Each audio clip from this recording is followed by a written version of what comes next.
Married at First Sight, season 15, episode 9. Let me tell you, Stacia is the ultimate pick Misha of all pick Mishas.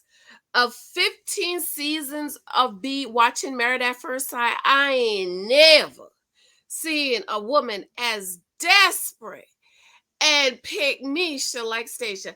I'm even going through my head to think about, have I met somebody who's as bad as her, as delusional as her? I'm thinking about The Naked Wife. I'm thinking about 10 Years a Girlfriend. I'm my mouth is just hitting the floor because I'm like, girl, you damn near 40. You can't be this stupid. You cannot just be to the point where he's just gonna love you. You're not even thinking. There's not even a small percent of thinking, well, what if he doesn't feel the way about me like I feel? But I am so glad Nate called her out on her BS. I am so happy about it.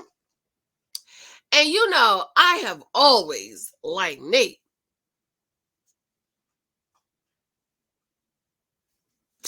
I can't even keep it straight. But I love that he's calling her out on the BS. And another thing, I had to rewatch a part. You know what? I'm picking up on Nate. You know how I've said how men and women are different. We're not the same. We don't love the same and all that. So I can really see it in Nate because I'm like, he is right. He is right of saying, well, I'm going to take my time and really get to know you. I just love you at 4 out of 10 because I don't really know you like that. And this dumb, this desperate Pygmisha is already at 8. At 8. You know, if you read my book, 23 Types of Guys, I said if a guy is at 8 out of 10, you better marry him. Ma'am, you've only known him for 3 weeks and you are already in love. And I'm like, I am so stunned that I'm channeling Alexis. Let me just go ahead and say I am team Alexis, okay? I don't know if I've said this enough or already, but I was really watching, I was sitting here watching her today. I'm like, this girl is all right. She know what she talking about. And Kristen, I had Kristen up there with Stacia, right underneath Stacia, but Kristen has dropped a couple of notches for me because she really put her foot down this episode.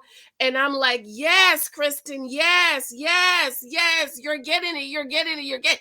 But then you have Pick Misha, Christine, Stacia over there, and I'm like, girl, you can't be this stupid. You cannot be this dumb. I don't understand it. But anyways, uh, Married at First Sight. Be sure to subscribe. Thumbs up. Share this out. I'm just so annoyed because I just have to rewatch a couple of sessions because I say, you know, maybe it's just me. Maybe it's me. Like, what happened to this girl? But anyways, thank you for your love and support. Be sure to share this out if you can. We're on our way to 100,000. But before that, I need to get to 20,000. If you have not picked up, if you have not gotten your free copy of The Leah in Me, it is available on my blog. Run on over to my blog, www.janicehyltonblog.com. Fill out the contact form, and it should arrive in your email. I am going to be trying to do a live on Friday. No, I'm looking at my pillows and I don't like the way I set them up. On Friday evening, a call-in show. I'm going to try. So far, my schedule is open, but you know, YouTube is last for me. So thank you for your love. Thank you those of you who have reviewed my books, 23 Types of Guys, and all my other books. And thank you for those of you who have checked out my other channel, Allegedly Janice. I'm posting a few more videos over there. That is the backup channel to this channel, but I do celebrity news over there. Okay. All right. I'm trying to figure out a way to do Married at First Sight quicker. Okay, because I get so many requests from you guys about shows you want me to review, and I'm just not able to review it because I really just do not have the time. But I was also thinking that I really do invest a lot of time in Married at First Sight, and maybe I just need to cut my Married at First Sight time so that I can review a couple of shows for you. You've emailed me about 90 Day Fiance. I did try at the beginning this year, but I just can't stand that guy, Bilal. Married at First Sight. I got so many Married to Medicine, so many emails. So I'm gonna try. Love and Marriage Huntsville. I'm gonna try to catch up so I could be ready on September 26th. So I'm trying to figure out how I can cut my Married at First Sight time, because y'all know I love Married at First Sight. I love this show because it gives me 10 people to talk about. I'm channeling Alexis with her hair. She does a lot of cute things with her hair, and I was like, Alexis is my girl. Okay, so let's start with and I don't have any notes because I'm thinking maybe I could cut my time if I don't have notes. Okay, Morgan and Ben. I really like Ben. I really like him, and I think Morgan is being fake. When they were talking about their childhood, I felt as if she was so fake when she was in the pool. I felt like she was being so fake.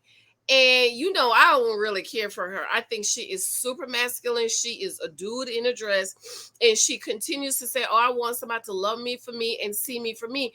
But I'm wondering with Bing, with Morgan, and with Stacia, I'm wondering if they do not look at themselves and ask themselves, I wonder how my husband view me. I wonder how the guys that I'm dating view me. Because in my book that I wrote last year, Fernanda Rhymer, that I have not looked at yet, right? I haven't looked at it.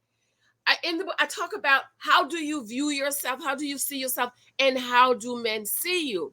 Because even me, a married woman, 9 years, honey, my husband will never, Michael Thompson Sr., he will never be able to say, I let myself go, because I fix up myself.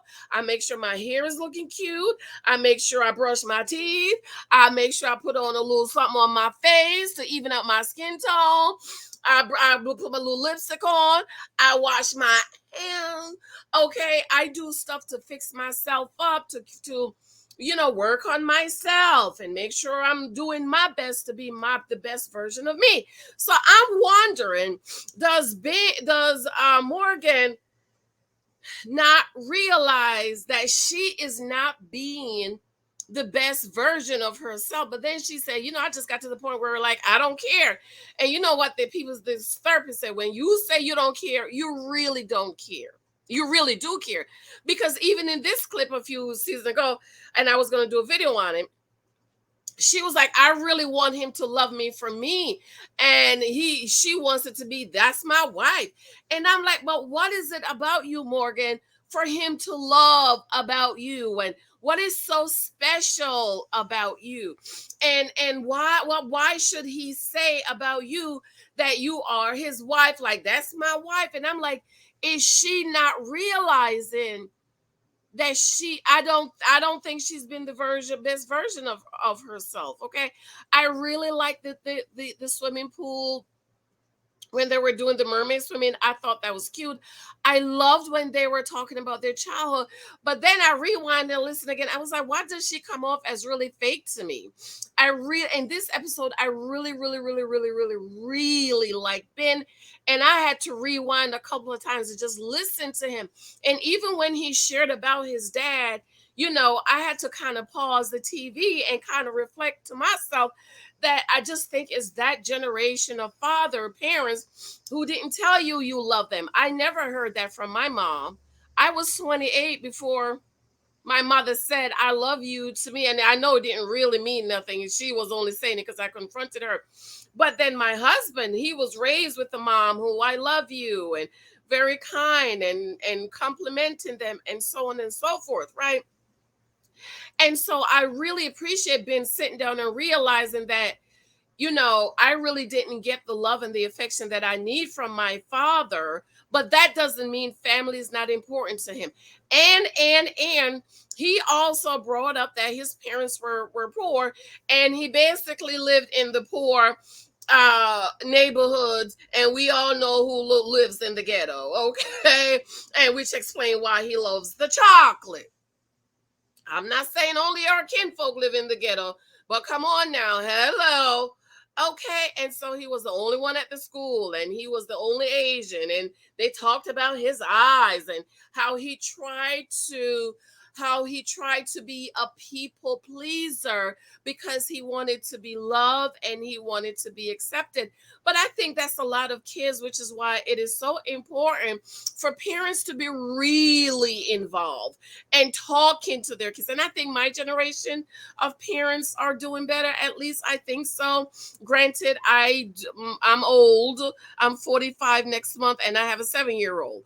Okay, but I have a 28-year-old. So I'm thinking that perhaps my generation of parents are trying to do better. Okay. Let me tell you, if my kids leave out the house and not say I love you, or I don't get to say I love you, and my husband's taking them out and I don't get to call them, might bring the kids back. Okay.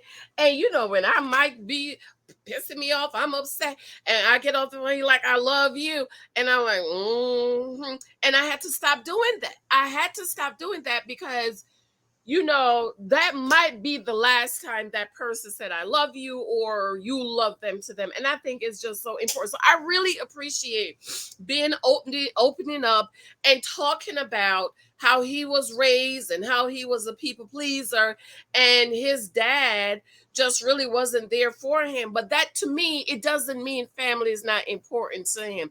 Like, you could see Ben mother is really, really invested, which is what a lot of moms are, right? And daddy's out there working 2 or 3 jobs trying to make ends meet, which is why for me, was determined not to marry a man that had to work 55 jobs to provide for us, because I need you home. I need you giving these babies a bath. I need you reading with them. I need you doing homework, because that's also this bonding time that fathers have to do with their children. I'm going to do a video on this, but somebody had sent me a video of a young lady who she's a stay-at-home wife, and she talked about her husband don't do nothing. And when her husband come home, and I'm like, you want to tell me your husband don't even give your kids bath? He don't do homework? He don't spend time? Because that's what our generation did, right? Mamas were home taking care of the kids. She tired. Daddy go out work. He tired, come home. He don't do nothing with the kids. I didn't want that for my children and for my marriage, because it's bonding and you are creating memories.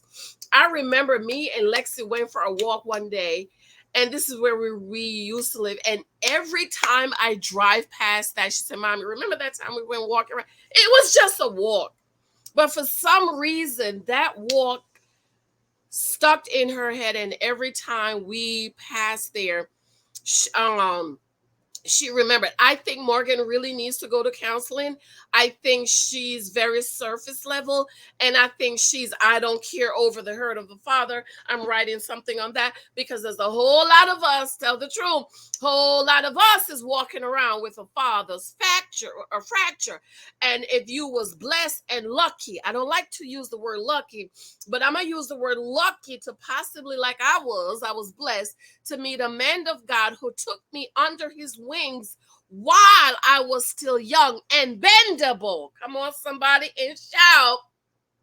Then if you didn't have that, a lot of people grew up being bitter and being resentful, and not knowing how to communicate with men, how to understand men, and how he should be a man, and so on and so forth. Okay. I love the cooking in the living room with Ben and Morgan. And how many of y'all saw Married at First Sight wine? Did y'all see Married at First Sight on the wine?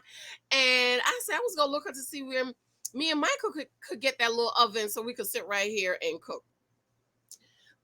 Mindy and Miguel. Lindy and Miguel. I like Miguel. I'm liking him now because I think because he's in the sciences, he's very analytical. And I really like that he's very analytical. And he was like, this girl is like what he said, Dr. Vickle, Dr. Jides, Vickle, my Jekyll, Dr. Hyde, and so. And I love Miguel saying, if you're crazy, if I was dating and the girl's crazy, he's like, that's not for me. And I was like, I love that, because I'm like that too. Once I get the data, you not what I want, and you show me some craziness, I'm out. I love Miguel meeting with his friend, even though I'm picking up a little sugar in his day. Did y'all pick up a little sugar in his day? But I love, honey, he was looking real good. Miguel's friend had that bald head and that nicely shaped beard. See, something like that I can deal with. And so he brought up, he was like, we're just meeting her and she's telling us about how you don't want to add her on the insurance. And he's like, well, is this the way she is? And he's like, the rest of the party was really good, but that kind of threw them off. And I'm like, see, Lindy is a typical woman, don't know how to shut your mouth, don't know how to mind your business, don't know how to keep your marital business in your home and not go out of your home and discussing your marital business. I am so happy that Miguel had that little talk with his friend, and I'm glad the friend asked him, are you overlooking red flags? And I was like, shout, Janice, shout, Janice, shout, Janice, shout, because we know Miguel have said in the past that he has overlooked red flags. So then he's talking to Lindy and she's talking about grace. Well, if you wanted a man that understand grace, ma'am, you should have went to the church and chose you a man that understand grace. Miguel is a heathen. He's an atheist. He don't understand nothing about the grace of God, because if he did, he would have accepted Jesus Christ as Lord of his life. Go ahead, accept him right there, right there, right there. So you're talking to a heathen about grace, okay? And she is one of them young girls. I'm trying to give Lindy a little grace. Clara said, Janice, you be real hard on Lindy. I don't think so. Y'all think I'm hard on Lindy? But I tried to give her a little grace because she's 20, 27, 28, 29, okay? Girls over 30. Once she's 30, I'm sorry. I'm going to drag you, okay? So she was like, well, I how many chances do I get? And I'm like, I'm just like Miguel. You got one chance. You get one chance with me. And yes, I say this every season, the couples are married, but they really are dating because, hello, the jingle says at the end of 8 weeks, they will decide if they want to stay married or get a divorce. Well, what's going to make them decide if they want to stay married or get a divorce? Wait a minute. Did y'all see my new pillow? I bought it yesterday at Marshall's. Oh my God. I know you're so jealous of me and my pillows. I love it. I should go back and get me another one. What was I saying? Okay. You only get one chance with me. When I was dating, drop. There was no grace because this was my life. Do you understand? I am supposed to spend forever with you. And the moment I see something that I don't like or is going to mess my life up, I'm out. Now, I agree with Lindy when she said, if I have 90% and the 10%, am I going to give up the 90% for the 10%? I guess when you're married, that's what you have to do. I agree with that. But as dating, let me tell you, if that 10% is foundational, baby, goodbye. Because you're not about to mess up my life and make my life a living hell because I'm too thirsty and desperate like Stacia not to see the red flag. And I'm like, Miguel, aren't you understand what this crazy nut of a chick is saying? She is saying you haven't seen her crazy. Like what? I mean, for me, that would scare me. That's like a man saying, you really haven't seen me bust you upside your head. Like, I don't need you to bust me upside my head for me to know you can bust me upside out. If I know you are abusive, I'm out. And I feel like, Lindy, girl, take yourself to the counselor's office and get you some help. Talk about the little angry child in me. Why is there still a little angry child in you? Take your grimy behind to the counselor's office and talk to the counselor about your problem. Let's talk about Mitch the bitch and Kristen. I must say, Kristen, this season, this episode, I'm giving Kristen a standing ovation. I felt like Kristen has really grown. I feel like Kristen is really, she's still a Pygmisha now, okay? She's Pygmisha Junior, okay? But I felt like this season, this episode, like she is really like, hold up now. I want to flip house. That's an investment. Lots of people say. And I had to stop the computer, the TV, because he talked about, there's a lot of families that can't afford, and these big corporations come in and buy them and renovate and get all the people out. So my thing is, now I'm thinking, my neighbor house, 2 doors down, they were married for 50 years, I think. Something like that. Married 50 years, and they've been in the house for 30 years. Right? Right before COVID hit. No. Yes, the year before COVID hit. She sold it. Daughters came, say, your old husband died. You need to come down to South Jersey with us. She gave me a set of dishes. I hope I get to show you guys one time. She said, me and my husband, we've been married, I think it's 30, 50 something, 30, it's just 30 years. And instead of me selling this to you, I'm going to give it to you. So I put it in my china cabinet. So the people bought the house for $250,000. And my realtor said, they're going to have to put $250,000 in it just to fix it up. They renovated the house and they listed at $800,000. Okay. My realtor's Janice, they're not going to get that. $750,000, $800,000. He said they're not going to get that because ain't no 800 houses around here, but they'll get $550,000. So in this area right here on our block, I be counting people's money. That house is the most expensive house around here. Okay. And one across the street was $490,000. And my realtor say, if I list my house, he would list it for $550,000, $525,000. So you want to tell me I'm going to buy a 30-year-old house, people that's been living in for 30 years, and somebody is going to buy it just like that? I'm not supposed to invest no money to fix it up and get an increase in how, Mitch, how stupid can you be? And then you want to, I want to be in a big house. Is that hypocritical that I want to live in a big house? Yes, it's hypocritical, because the truth about Mitch is a broke dusty. Mitch cannot afford all these things, so he hide it under environmentalists. Okay, that house for $550,000, that is probably the most environmental friendly house on the block. They have the thing for the sunroof. They want to do it with our house, and my husband's like, no, we don't. We're getting ready to move anyway. It is probably the most environmental house in right here. So I don't understand how people are not going to buy old raggedy house to live in. I would never buy that house to live. I would have never bought this house if this house was not moving ready. The only thing my brother did was painted this house, but it was moving ready. So I just don't understand what Mitch is saying. Talk about people can't afford. If they can't afford it, you can't afford it.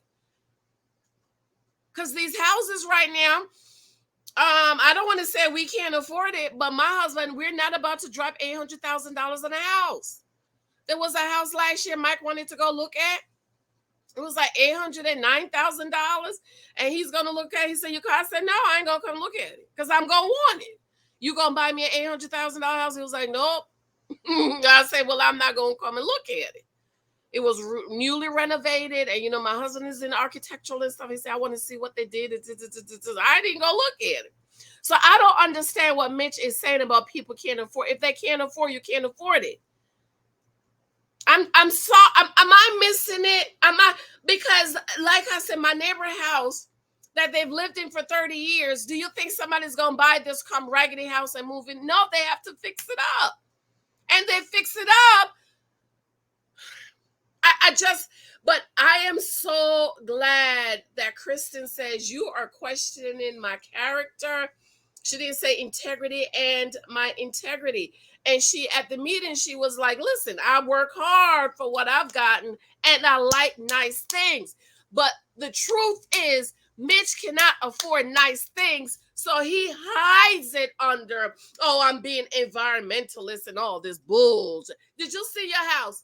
Did you see your raggedy, stinking house, sir?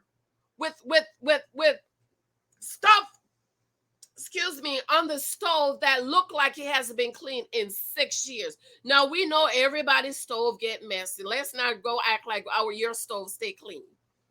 Ours, everybody's stove, you cook on it, it gets dirty.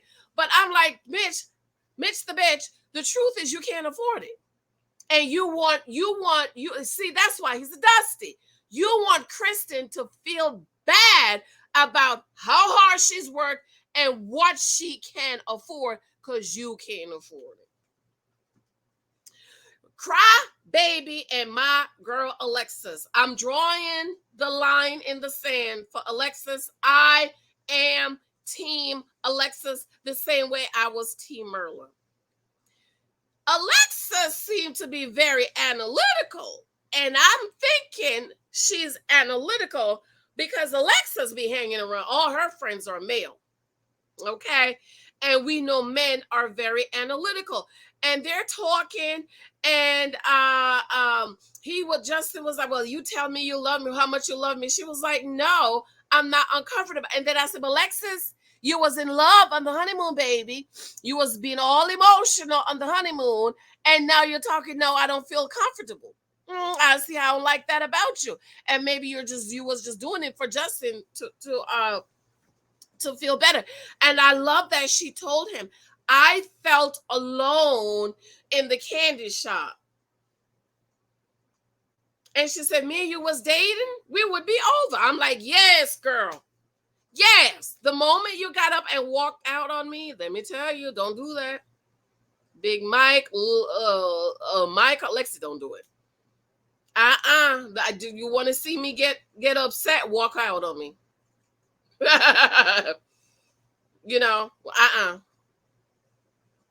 So I am so glad that Alexis is kind of trying to hit it home to Justin, and she's talking about, let's talk about falling out of love. This is why my daddy said don't fall in love, because if you fall in, you can fall out. He says growing love, the more you know about the couple, you get to know about him, is the more you grow in love. See, Justin and Alexis were in love, but they didn't have the data. Alexis, you was in love on the vacation, but you did not have the data because you need to have data. See, if you had known he would walk out on you and he would make you feel alone, I guarantee you wouldn't be in love. You wouldn't be in love. That's why now you want to talk about falling out of love. You just been married for 3 weeks, girl. I was still on my honeymoon. So I'm trying to understand how you talk about falling out of love. And for God's sake, this pick Misha and Nate. I'm gonna call him Nate this episode because Nate was really showing up and stepped up this episode. And I know a lot of y'all is mad, but I was like, yes, Nate, 4 out of 10, 40 out of 100. And she's like, so where are you? You know what I don't like about Stacia? She's not thinking that it's a possibility that this man is not into me. She's not thinking that this might not work out. She's thinking because he got married at first sight that he's in 100%. And I'm like, girl, you're too old for this. But you know what? There's a whole lot of Stacia out there. You see Stacia? There's a whole lot of Stacias out there. There's a whole lot of y'all that meet a man and jump all the way in, and you don't understand why he ain't trying to marry you and trying to wipe you up because you're all the way in, but he's only in at a number 4. He's in far enough to get what he needs to get from you to get to where he needs to get before he drops you. She was so shocked that Nate was at a 4, but she's at an 8. Huh? He's at a 4. You're at an 8. That's why my daddy said, make sure he loves you more than you love him. Because, baby, if you love that man more than he loves you, you'll die on Golgotha for him. As a wife, you're not supposed to die for him. He's supposed to lay his life down for you. But she is so desperate and thirsty for a man. We talk about living into, you could move in my house and we gonna share a bank account. Thirsty. And I see the previews for next episode getting their tattoos. I guess that's him saying I'm committed. And I am so glad Nate says, you are trying to get my intentions, but you're manipulating me to get it. You're manipulating. And ladies, let me explain something to you. Only a good man is going to tell you this. Okay? A good man. You have to have a good older man that can teach you this. My dad taught me this. God has put in us the power to convince. And when it is not right, and it's called our femininity, right? When we don't use it correctly, you know what it's called? Manipulation. Because a lot of women try to manipulate men. You manipulate them by washing, cooking, sexing, sucking, climbing the wall, calling Jesus, having babies, shacking up with him, working 10 jobs, buying a house with him. You are trying to manipulate a man into loving you, being with you, and wanting to marry you, and want to stay with you in Stacia's example here. But he is right, Stacia, pick Misha. You are trying to manipulate him. You're trying to manipulate in loving you. And he said, I just need time. That's a man for you. I need more time to get to know you. You're trying to rush me. But I need time to get to know you. Now, I guarantee you, if Nate was able to provide for himself like Stacia's able to provide for him, he would not be putting up with this. He would not be putting up. And I'm glad he hit back this episode, because he's like, you're trying to manipulate me. You're trying to know my intentions by manipulating me. She making a crazy thing. And I'm like, yes! Standing ovation. Yes, Nate. Yes! You don't tell me I love you. It's not like I'm not really saying if you don't tell me I love you, my decision, I'm not gonna say, but that's the same thing. That's manipulation. Moving him in your house. Manipulation. Sharing a bank account with a stranger you just know that has filed for bankruptcy, that credit is a mess. Manipulation. Threatening not to stay with him until he say, I love you. That's manipulation. Trying to force I love you out of you and try to force him from a 4 to an 8. That is manipulation. And ladies, God has given us our softness and our femininity and the spirit to convince. But when it is misused, it's called manipulation. It's the same thing. It's the same thing with prophets. It's the same thing. Do you know witches and psychics? They were all called to be prophets. There's a very, very, very thin line between the prophetic and psychics. And the thin line is they were called to foretell. But how did you choose to use it? It's just like singers, right? Singer that Michael, Whitney, Prince. I ain't gonna say Beyonce on it. Beyonce has talent. Beyonce is not gifted. Who know the difference between gift and talent? Michael Jackson, gifted. Jackson 5, talent. You get it? But the difference is how do you choose to use the gift that God has given you? And ladies, there's a lot of you that's walking around and you're working witchcraft on your husband, manipulating him into doing stuff that he don't want to do. Hello, you Christian woman with your sinner husbands. Hello, saved woman, anointed woman of God who marry heathens, and now you're trying to work witchcraft on him so he can get saved. But moving along, Dr. Pia, I like her. She pretty. Is she pregnant? What's it mean? Tell me the truth. You know, y'all be lying. Y'all, the saints, y'all saints, some saints be lying, okay? You have cussing saints, you have lying saints. Dr. Pia is very pretty.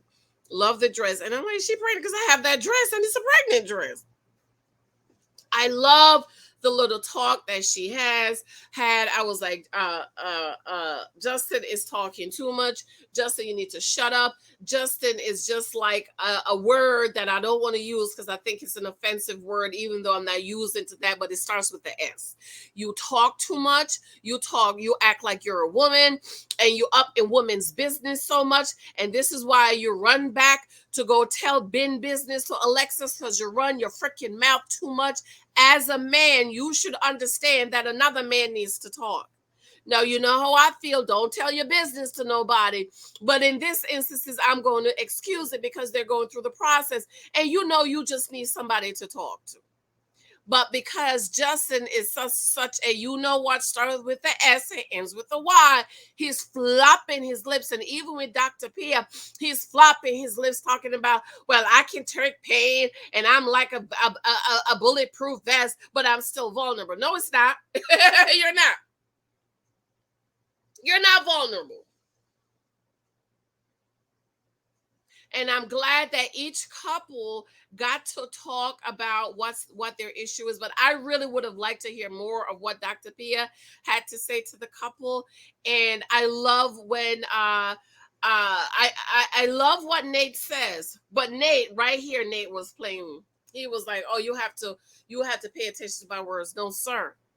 Men are active and women are reactive. I need to see some actions.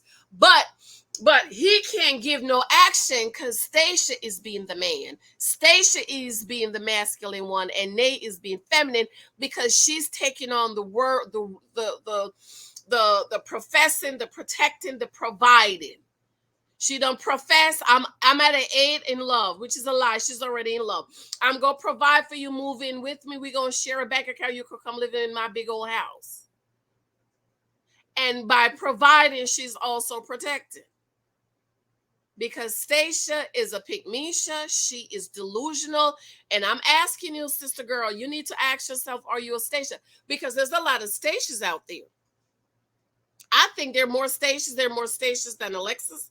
There are more Stacias than Lindy. There are more Stacias than Morgan, and there are more Stacias than Kristen. Masculine, buying love, and manipulating men into loving you and wanting to be with you. But let me explain something to you, boo boo. After he's grown up, come on, somebody. Apostle Paul said, when I was a child, I acted like a child. But when I became a man, I put away childish things. When I was a baby, I drank milk. But as a grown man, I eat steak. Okay, so Nate is going to allow Stacia to feed him that milk. But soon as he gets his teeth, honey, and he can have some steak, he gonna go over there to Megan and have him some steak. I love you. I have to go 40 minutes. Lord Jesus, that was still too long. But anyways, I was fired up today. If you have you gotten your free copy, let me know what you have to say in the comments. Did you get your free copy of The Leah in Me? If you did not, it is a free ebook. Free, free, free, free. Friday's the last day to get it free. And then I'm going to put it on Amazon, and it's going to be a price for it on Amazon. So you need to get your free copy right now. I'm going to try to do a call-in show on Friday. I'm going to try. Keyword is try. In Christ I Am is on sale for the back to school for the kids. The main book is $9.99. Even if you get that, teaching them their identity. Naked Wife Stacia is going to be a naked wife. Moments of Gratitude Thanksgiving is coming up. Y'all need to get that book. And oh my God, my number one bestseller, my favorite book is 23 Times the Guys. All the guys are in here. And 10 Years a Girlfriend, How to Give Boyfriends, Not to Give Boyfriend Husband, Husband Benefits, The Wisdom Journal, and of course, my other book that I'm just kind of disappointed that y'all not really. I thought this would have more action, but I think I'm not marketing it enough. Take Your Cookie Off the Table. I absolutely love and adore you. Let me know what you think. Bye.